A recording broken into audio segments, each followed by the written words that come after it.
जानिए पौराणिक कथाओं के 10 सबसे शक्तिशाली राक्षसों के बारे में।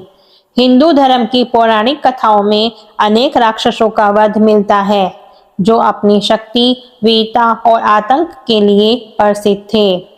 लेकिन उन राक्षसों में से कुछ ऐसे राक्षस थे जो बहुत शक्तिशाली थे और जिन्हें हरा पाना लगभग नामुमकिन था। तो चलिए जानते हैं ऐसे 10 राक्षसों के बारे में। पौराणिक कथाएं बिना राक्षसों के पूरी नहीं होती, पर उनमें से कुछ राक्षस ऐसे थे जिनका जिक्र बहुत ही अलग तरीके से किया जाता है क्योंकि उनकी शक्तियां खास थी।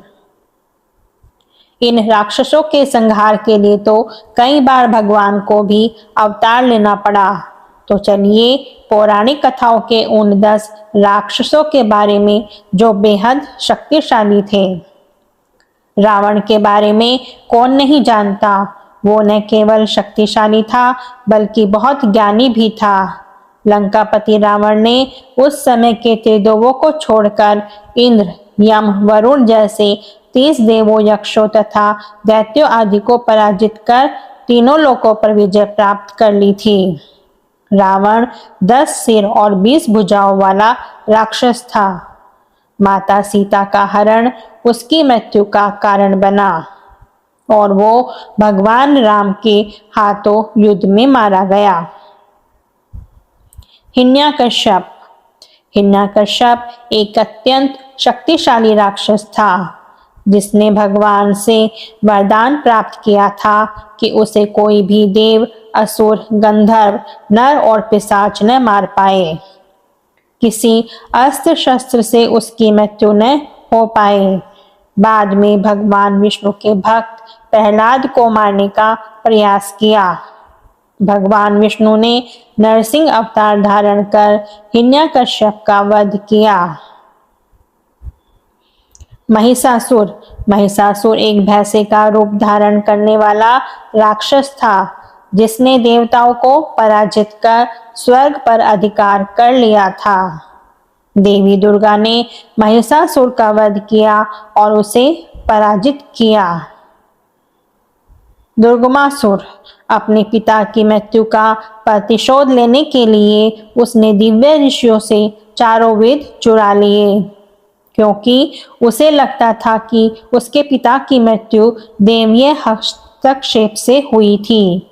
बाद में उसका वध पार्वती ने 1000 भुजाओं वाली भयंकर योद्धा के रूप में धारण कर लिया। कंस। कंस मथुरा का राजा था और भगवान कृष्ण का मामा था। उसने न केवल अपनी प्रजा पर बल्कि अपनी बहन पर भी अनेक अत्याचार किए और भगवान कृष्ण ने आखिर में उसका वध कर दिया था। रक्तबीज। रक्तबीज को शिवजी ने वरदान दिया था कि उसके शरीर से अगर रक्त की बूंद पृथ्वी पर गिरती है उस जैसे हजारों राक्षस तुरंत पैदा हो जाएंगे। उस वरदान के कारण घमंड में आकर रक्तबीज मां काली समेत कई अन्य देवियों का अपमान करने लगा। बाद में उसका वध मां काली ने किया। भस्मासुर। भस्मासुर को शिवजी ने वरदान दिया था कि वो जिसके सिर पर हाथ रखेगा वो नष्ट हो जाएगा। पार्वती को पाने के लालच में भस्मासुर शिवजी के सिर पर ही हाथ रखकर उन्हें भस्म करना चाहता था, लेकिन बाद में श्री कृष्ण ने उसे छल से मारा। अंधक। अंधक का जन्म माता पार्वती के पसीने से हुआ था। भगवान शिव ने उस बच्चे को दैत्यराज हिरण्याक्ष को दे दिया। अंधक ने ब्रह्मा जी से अपना वध न होने का एक जटिल वरदान मांगा था, लेकिन बाद में वह